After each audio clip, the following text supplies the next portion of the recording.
화려한 조명이 콘서트홀을 가득 채운 그 순간 모든 사람들의 시선이 한 여자에게 쏠렸습니다. 검은색 드레스를 입은 그녀가 VIP석으로 걸어 들어오자 사람들은 속삭였죠. 라이프 브릿지 재단 이사장님이시래요. 어마어마한 분이시더라고요.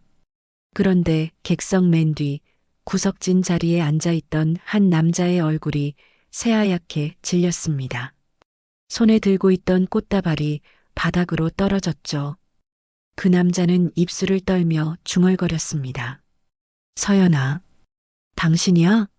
하지만 그 여자는 남자를 보지도 않았습니다.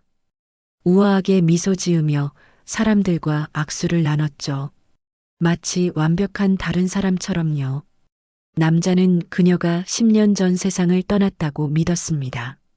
장례식도 치렀고 매일 아침 산소에 다녔으니까요. 그런데 지금 그녀가 살아서 눈앞에 서 있었습니다. 대체 무슨 일이 벌어진 걸까요? 왜 그녀는 그를 못 본 척하는 걸까요? 이 믿기 힘든 이야기가 궁금하시다면 잠시 구독 버튼을 눌러주세요. 평범해 보이는 사람들의 숨겨진 비밀을 매일 전해드립니다. 알림도 켜두시면 놓치지 않으실 거예요. 자, 이제 시간을 되돌려 보겠습니다. 이 남자는 누구이고 어떻게 죽은 줄 알았던 사람을 다시 만나게 된 걸까요? 모든 건 한 달 전 작은 꽃집에서 시작되었습니다. 새벽 5시 30분.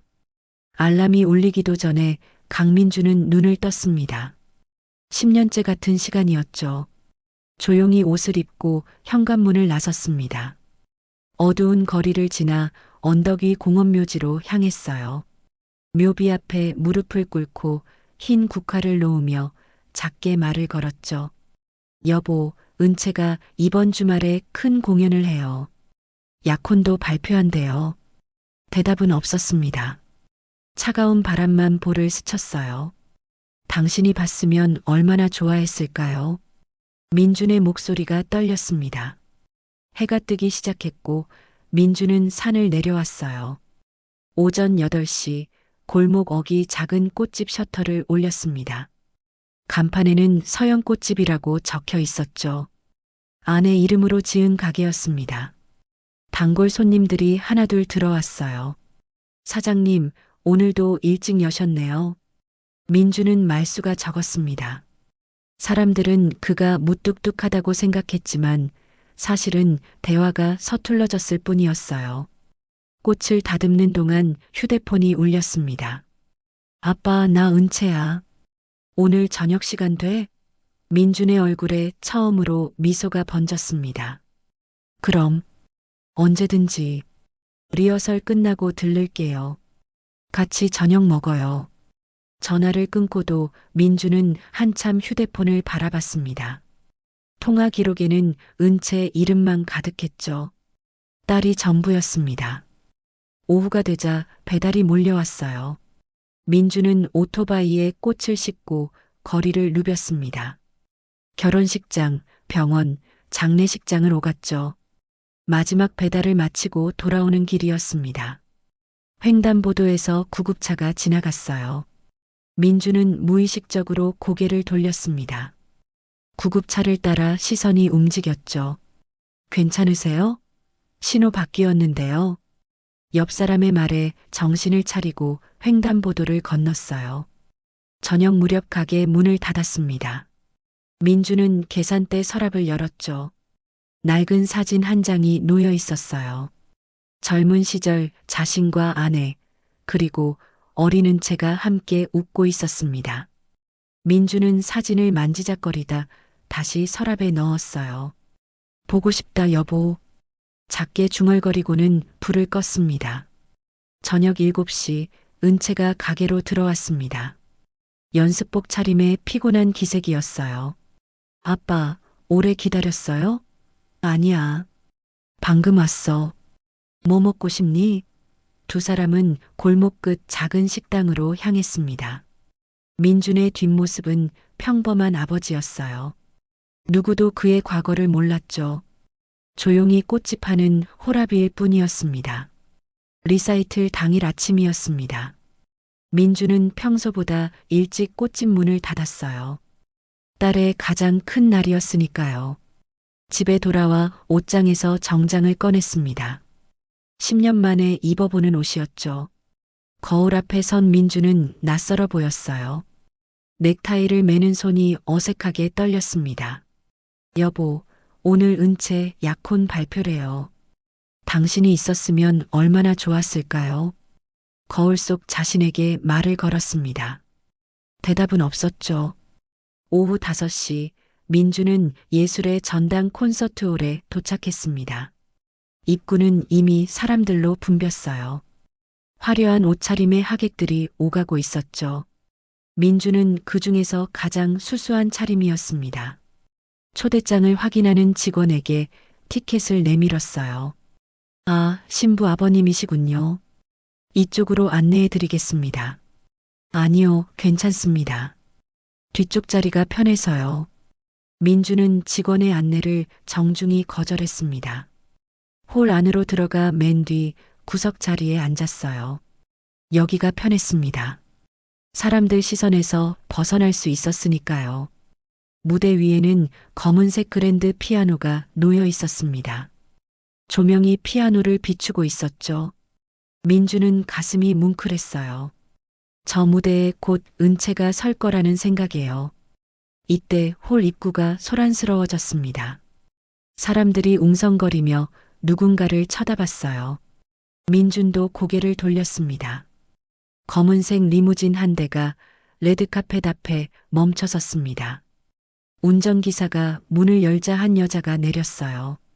우아한 검은색 드레스를 입은 중년 여성이었습니다. 카메라 플래시가 터졌고 사람들이 환호했죠. 저분이 라이프 브릿지 재단 이사장님이래요. 엄청난 분이시더라. 옆자리 사람들이 수군거렸습니다. 민주는 그 여자를 멍하니 바라봤어요. 여자는 천천히 레드카펫을 걸어 홀 안으로 들어왔습니다. 고급스러운 분위기가 온몸에서 풍겼죠. 하지만 민준의 시선은 여자의 얼굴에서 떨어지지 않았습니다. 광대뼈 라인, 눈매, 코의 형태. 너무나 익숙한 얼굴이었어요. 심장이 빠르게 뛰기 시작했습니다. 입이 바짝 말랐죠. 아니야. 그럴 리 없어. 민주는 고개를 저었습니다. 하지만 눈은 그 여자에게서 떨어지지 않았어요. 여자는 VIP석으로 안내받았습니다. 우아하게 미소 지으며 주변 사람들과 악수를 나눴죠. 명찰이 보였습니다. 라이프 브릿지 재단 이사장 김혜진. 민준의 손이 떨렸습니다. 무릎 위에 놓인 두 손을 꽉 쥐었어요. 저 사람이 설마. 이때 조명이 어두워졌습니다. 리사이틀이 시작되려는 참이었죠. 무대 위로 은채가 걸어 나왔습니다. 하얀 드레스를 입은 딸의 모습에 민주는 눈시울이 뜨거워졌어요. 하지만 시선은 자꾸 VIP석 그 여자에게로 향했습니다. 여자도 박수를 치며 은채를 바라보고 있었어요. 그 옆모습이 너무나 닮았습니다. 민주는 가슴을 쥐어뜯는 것 같았어요.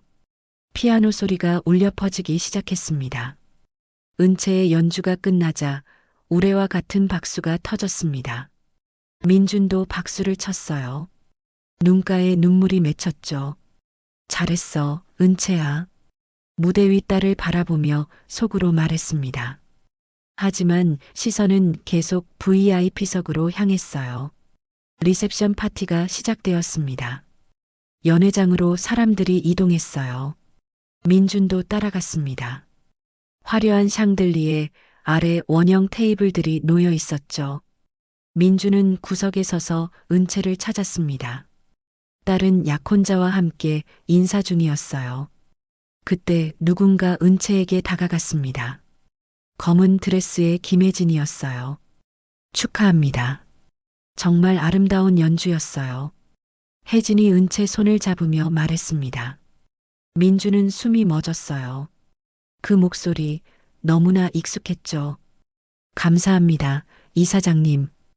은채가 답했습니다. 혜진은 미소 지으며 와인잔을 들어 올렸어요.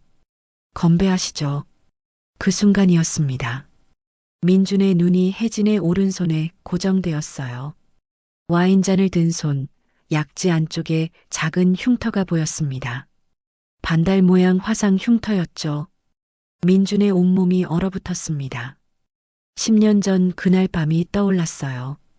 화재 현장에서 뜨거운 철근에 대인 아내 손가락. 병원에서 아내가 했던 말이 들렸습니다. 여보, 흉터 안 남았으면 좋겠어. 결혼 반지 끼는 자리잖아. 괜찮아. 반지로 가리면 돼. 당신 손은 여전히 아름다워. 민주는 그때 아내 손에 입맞춤했었죠. 그 흉터를 평생 잊지 않겠다 다짐했었습니다. 그리고 지금 그 흉터가 눈앞에 있었어요. 민주는 자신도 모르게 걸어갔습니다. 사람들 사이를 비집고 혜진에게 다가갔어요. 심장이 터질 듯 뛰었습니다. 민주는 그녀 옆에 섰어요. 가까이서 보니 더 확실했습니다.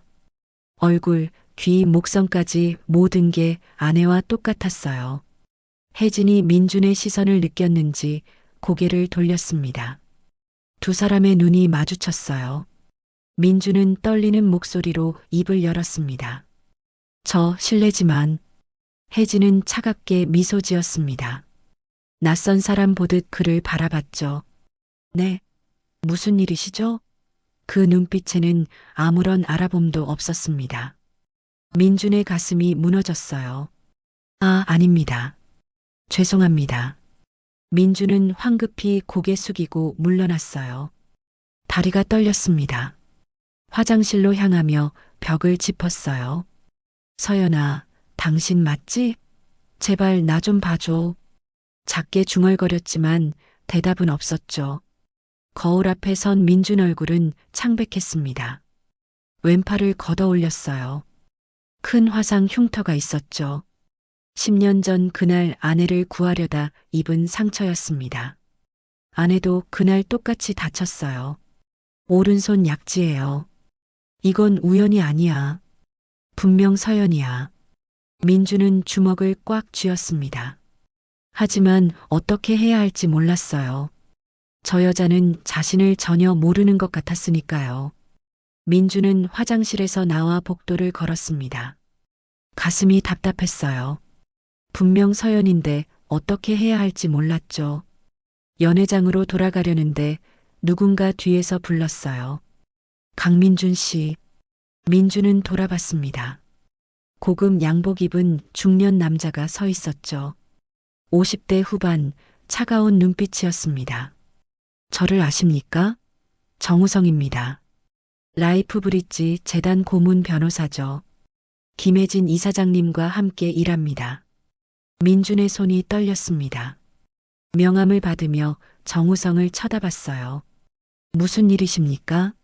잠시 대화 좀 나눌까요? 조용한 곳에서요. 정우성은 민준 팔을 잡았습니다. 힘이 세게 들어갔어요. 민준은 끌려가듯 복도 끝 빈 회의실로 들어갔습니다. 문이 닫혔어요. 정우성은 민준을 똑바로 바라봤습니다. 김혜진 이사장님께 접근하지 마십시오. 목소리가 차갑게 가라앉았어요. 민준은 당황했습니다. 무슨 말씀이신지 모르는 척하지 마세요. 아까 리셉션에서 봤습니다. 당신이 이사장님 쳐다보던 눈빛을요. 정우성 눈빛이 날카로웠습니다.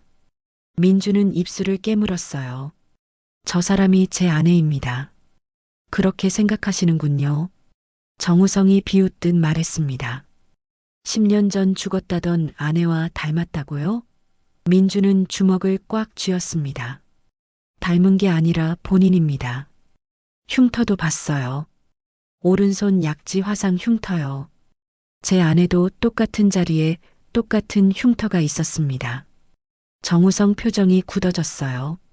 잠시 침묵이 흘렀습니다. 그러다 정우성이 차갑게 웃었죠. 우연입니다. 세상에 닮은 사람 많아요. 민주는 고개를 저었습니다. 우연이 아닙니다. 목소리까지 똑같았어요. 제가 10년을 함께 산 사람인데 모를 리 없습니다. 그럼 어쩌시겠습니까? 정우성이 한 걸음 다가섰습니다. 그녀한테 가서 당신 아내라고 하시겠어요?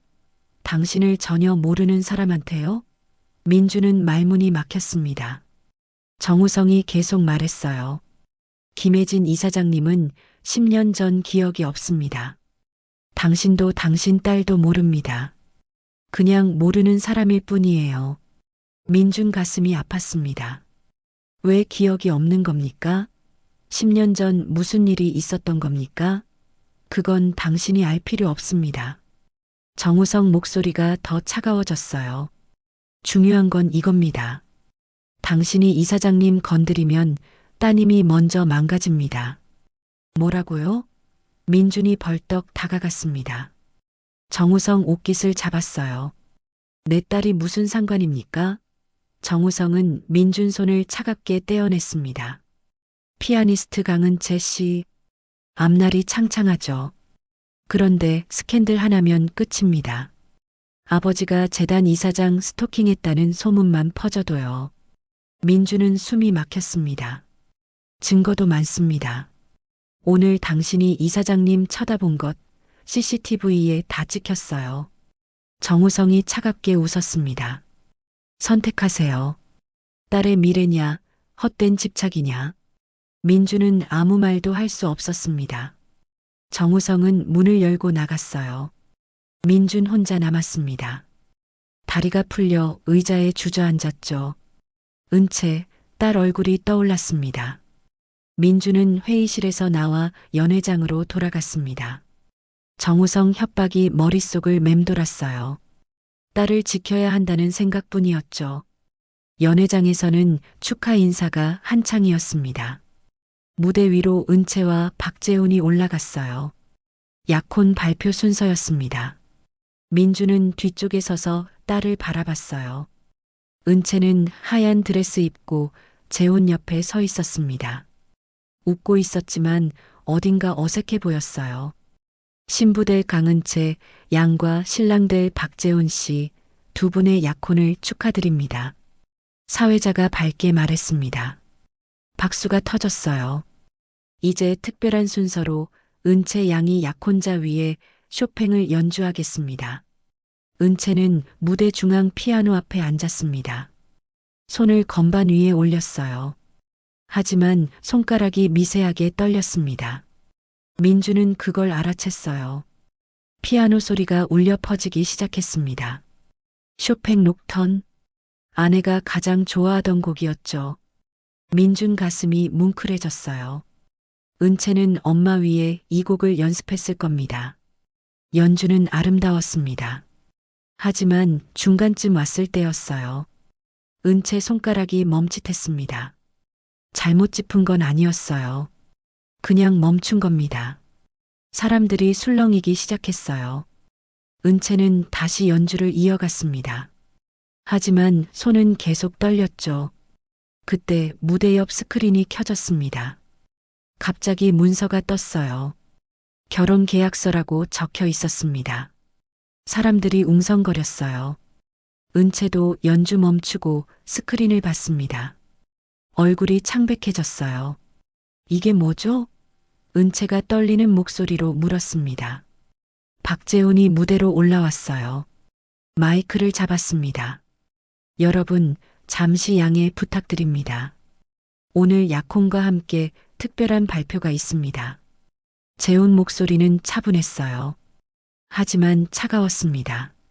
은채 양과 저는 결혼 후 라이프 브릿지 재단과 JH그룹이 공동으로 새로운 문화재단을 설립할 예정입니다. 스크린에 재단 설립 계획서가 떴어요. 은채 이름과 함께 재산 출연 내역이 적혀 있었습니다. 은채는 그제야 알았습니다. 이게 무슨 뜻인지요? 재훈 씨, 이건 제가 동의한 적 없어요. 은채가 떨리는 목소리로 말했습니다. 재훈은 여전히 미소 지었어요. 은채 씨 아버지께서 이미 동의하셨습니다. 거짓말이에요. 우리 아버지는 돌아가셨어요. 은채 목소리가 갈라졌습니다. 후견인 자격으로 재단 이사장님께서 동의하셨습니다. 재훈이 VIP석을 가리켰어요. 김혜진이 일어섰습니다. 차갑게 미소 지으며 고개를 끄덕였죠. 은채는 믿을 수 없다는 표정이었습니다. 저는 그런 거 몰랐어요. 은채 목소리가 떨렸어요. 손이 건반 위로 떨어졌습니다.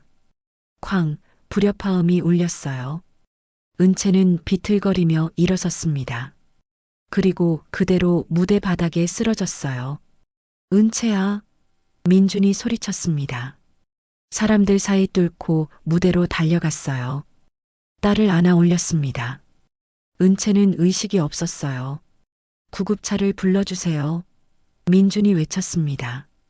연회장은 순식간에 아수라장이 되었습니다. 민준은 딸을 꼭 안고 있었어요. 눈물이 흘러내렸습니다. 미안해, 은채야. 아빠가 지켜주지 못해서. VIP석에서 김혜진이 그 광경을 지켜봤습니다. 표정이 미묘하게 흔들렸어요. 병원 응급실이었습니다. 은채는 침대에 누워 있었어요. 의사가 말했습니다. 과로와 스트레스입니다. 충분히 쉬어야 해요. 민주는 딸 침대 옆에 앉아 손을 잡았습니다. 은채는 눈을 감고 있었죠. 아빠 미안해요. 은채가 작게 말했습니다. 눈물이 흘러내렸어요. 내가 왜 미안해. 아빠가 미안하지. 민준이 딸 손을 쓰다듬었습니다. 저 사람들한테 이용당한 거예요. 재단도 저도요. 은채 목소리가 떨렸습니다. 괜찮아. 아빠가 다 해결할게. 민주는 딸을 안심시켰어요. 하지만 속으론 분노가 끓어올랐습니다. 은채가 잠든 후 민주는 병원을 나섰습니다. 갈 곳이 있었어요. 10년 전 진실을 찾아야 했습니다. 다음 날 아침 민주는 소방서 기록 보관실에 있었습니다. 10년 전 자신이 일했던 곳이었죠. 오랜만이네요, 강 대장님. 후배가 반갑게 인사했습니다. 민주는 간단히 인사하고 말했어요. 10년 전 화재 기록 좀 볼 수 있을까? 그 사고 말입니까? 후배 표정이 어두워졌습니다. 기록실은 지하에 있어요. 두 사람은 지하로 내려갔습니다. 오래된 파일들이 가득했어요. 후배가 상자 하나를 꺼냈습니다. 여기 있습니다. 민주는 상자를 열었습니다. 낡은 파일들이 나왔어요. 화재 현장 사진, 조사 보고서, 피해자 명단. 민주는 하나씩 살펴봤습니다. 손이 떨렸어요. 현장 사진 속에는 불타버린 건물이 보였습니다. 그날 자신이 뛰어들었던 곳이었죠. 아내가 사라진 곳이었습니다. 그런데 이상한 게 있었어요. 화재 원인 조사 보고서였습니다. 전기 합선으로 결론 났다고 적혀 있었죠. 하지만 민주는 기억했습니다. 현장에서 가스 냄새를 맡았었어요. 전기 합선이 아니었습니다. 민주는 더 깊이 파일을 뒤졌습니다. 그러다 한 문서를 발견했어요. 건물주 명단이었습니다. 그곳에는 JH그룹 계열사 이름이 적혀 있었죠. 민준 심장이 빨리 뛰기 시작했습니다. JH그룹? 더 찾아봤습니다. 또 다른 문서가 나왔어요. 사고 전 건물에서 불법 의료기기 거래가 있었다는 제보 기록이었습니다. 하지만 조사는 중단되었다고 적혀 있었죠. 왜 중단됐을까요? 민주는 계속 뒤졌습니다. 마지막 파일 맨 아래서 작은 메모를 발견했어요. 손글씨로 적혀 있었습니다. 압력 있음. 상부 지시로 조사 중단. JH 최도연 관련. 민준 손이 멈췄습니다. 최도연, 박재훈의 아버지였습니다. 10년 전 화재가 사고가 아니었어요. 누군가 증거를 없애려고 불을 낸 거였습니다. 그 과정에서 아내가 희생된 거였죠. 민주는 주먹을 꽉 쥐었습니다. 그날 아내는 왜 그 건물에 있었을까요? 혹시 무언가를 봤던 건 아닐까요? 범인 얼굴을요. 그래서 기억을 지운 건 아닐까요? 민주는 파일을 가방에 넣었습니다. 증거가 필요했어요. 대장님, 괜찮으세요? 후배가 걱정스럽게 물었습니다. 민주는 고개를 끄덕였어요. 고맙다. 이거 좀 빌려가도 될까? 물론이죠. 민주는 소방서를 나섰습니다. 이제 알았어요. 10년 전 진실을요. 그리고 왜 정우성이 자신을 막으려 했는지도요. 모든 게 연결되어 있었습니다. 병원 복도였습니다. 김혜진은 은채의 병실을 찾아왔어요. 손에는 꽃다발을 들고 있었죠. 무대에서 쓰러진 은채를 안고 우는 민준 모습이 계속 머릿속에 남아 있었습니다. 병실 문 앞에 섰어요. 안에서 피아노 소리가 들렸습니다. 쇼팽 녹턴이었죠. 혜진은 손을 멈췄어요. 그 선율이 이상하게 가슴을 저몄습니다. 문을 열고 들어갔어요. 은채는 침대에 앉아 휴대폰으로 음악을 듣고 있었습니다. 실례합니다. 혜진이 조심스럽게 말했어요. 은채는 놀라 눈을 떴습니다. 이사장님, 은채 목소리가 차갑게 가라앉았어요. 문병 왔습니다. 괜찮으신가요? 은채는 대답하지 않았습니다. 사과하러 왔어요. 제가 몰랐습니다. 그런 계약이 있는 줄이요. 몰랐다고요? 후견인 자격으로 동의하셨잖아요. 그건 정우성 변호사가 처리한 일입니다. 저는 서류에 서명만 했어요. 그래서 더 나쁜 거예요. 은채가 고개를 돌렸어요. 혜진은 할 말이 없었습니다. 그때 병실 문이 열리며 간호사가 들어왔어요. 환자분, 수액 교체 시간입니다. 새 수액을 연결하는 순간 바늘이 은채 손등을 찔렀어요. 아, 은채가 작게 신음했습니다. 손등에서 피가 조금 났어요. 간호사가 급히 소독솜을 가져왔습니다. 알코올 냄새가 퍼졌어요. 그 순간이었습니다. 혜진 머릿속에 무언가가 번쩍했어요. 쇼팽 선율이 귓가에 맴돌고 있었습니다. 피 냄새와 소독약 냄새가 섞였어요. 갑자기 현기증이 났습니다. 혜진은 벽을 짚었어요. 이사장님? 은채가 놀라 물었습니다. 혜진은 눈을 감았어요. 머릿속에 영상들이 스쳐 지나가기 시작했습니다. 불타는 건물, 뜨거운 연기, 비명소리, 그리고 한 남자 얼굴이 보였어요. 중년 남자, 차갑게 웃고 있었습니다. 손에는 라이터를 들고 있었죠. 으아! 혜진이 머리를 감싸쥐며 주저앉았습니다. 기억들이 쏟아졌어요. 10년 전 그날 밤 자신은 자원봉사 의료팀으로 그 건물에 있었습니다. 지하에서 이상한 소리를 듣고 내려갔었죠. 불법 거래 현장을 목격했어요. 남자가 서류를 태우고 있었습니다. 남자는 자신을 봤어요. 도망쳤습니다. 남자가 쫓아왔죠. 폭발음이 들렸어요. 불이 났습니다. 연기가 자욱했죠. 누군가 자신을 불렀습니다. 서연아. 익숙한 목소리였어요. 남편이었습니다. 여보. 자신도 소리쳤어요. 남편이 달려왔습니다. 손을 뻗었죠. 하지만 천장이 무너졌어요. 뜨거운 철근이 손가락을 스쳤습니다. 그리고 모든 게 어두워졌어요. 민준, 은채. 혜진이 떨리는 목소리로 중얼거렸습니다. 눈에서 눈물이 흘러내렸어요. 모든 게 돌아왔습니다. 자신이 누구인지, 사랑했던 사람들이요. 이사장님, 괜찮으세요? 은채가 다가왔습니다. 혜진은 은채를 올려다봤어요. 떨리는 손으로 은채 얼굴을 만졌습니다. 은채야, 우리 딸. 혜진 목소리가 갈라졌습니다. 병실 문이 열렸습니다. 민준이 들어왔어요. 은채야, 괜찮니? 그리고 혜진을 봤습니다. 멈춰 섰어요. 여보. 혜진이 떨리는 목소리로 말했습니다.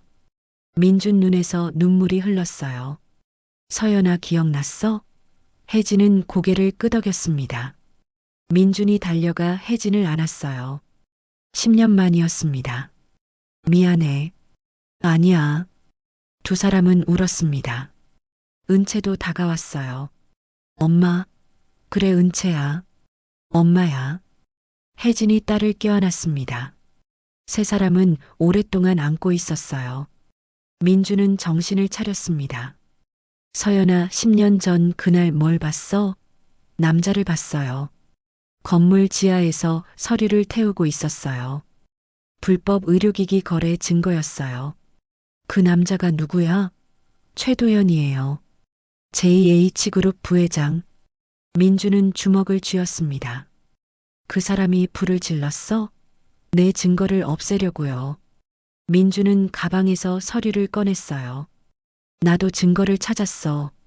화재 조사 중단 기록이야. 이제 다 끝낼 수 있어. 다음 날 경찰청이었습니다. 민준과 혜진은 수사관 앞에 앉아 있었어요. 증거와 증언을 제출했습니다. 10년 전 화재는 최도연의 방화였어요. 불법 의료기기 리베이트 스캔들을 덮으려 했던 거였습니다. 수사관이 고개를 끄덕였어요. 충분한 증거입니다. 체포영장을 신청하겠습니다. 그날 저녁 뉴스가 터졌습니다. JH그룹 부회장 최도연 10년 전 방화살인 혐의로 긴급 체포. 라이프브릿지 재단 이사장 실은 10년 전 실종 피해자. 기억 회복 후 증언. 정우성 변호사도 공범 혐의 조사 중. 모든 진실이 밝혀졌습니다. 일주일 후 꽃집 앞이었습니다. 서연 꽃집 간판은 그대로였어요. 민준과 서연은 함께 꽃을 다듬고 있었습니다. 은채가 들어왔어요. 아빠, 엄마 왔어요. 은채는 약혼을 파기했습니다. 다시 피아노에 집중하기로 했어요. 우리 딸 괜찮아? 서연이 물었습니다. 괜찮아요. 이제 진짜 제가 원하는 연주를 할 수 있을 것 같아요. 은채가 미소 지었습니다. 민주는 아내와 딸을 바라봤어요. 10년 만에 되찾은 가족이었습니다. 여보 고마워요. 당신이 포기하지 않아서. 서연이 민준 손을 잡았습니다. 나는 그냥 당신을 사랑했을 뿐이야. 민준은 고개를 저었어요. 석양이 꽃집을 비췄습니다. 세 사람 그림자가 길게 늘어났어요. 긴 이별 끝에 다시 만난 가족 진실은 언제나 빛을 찾아간다는 것을 증명한 이야기였습니다.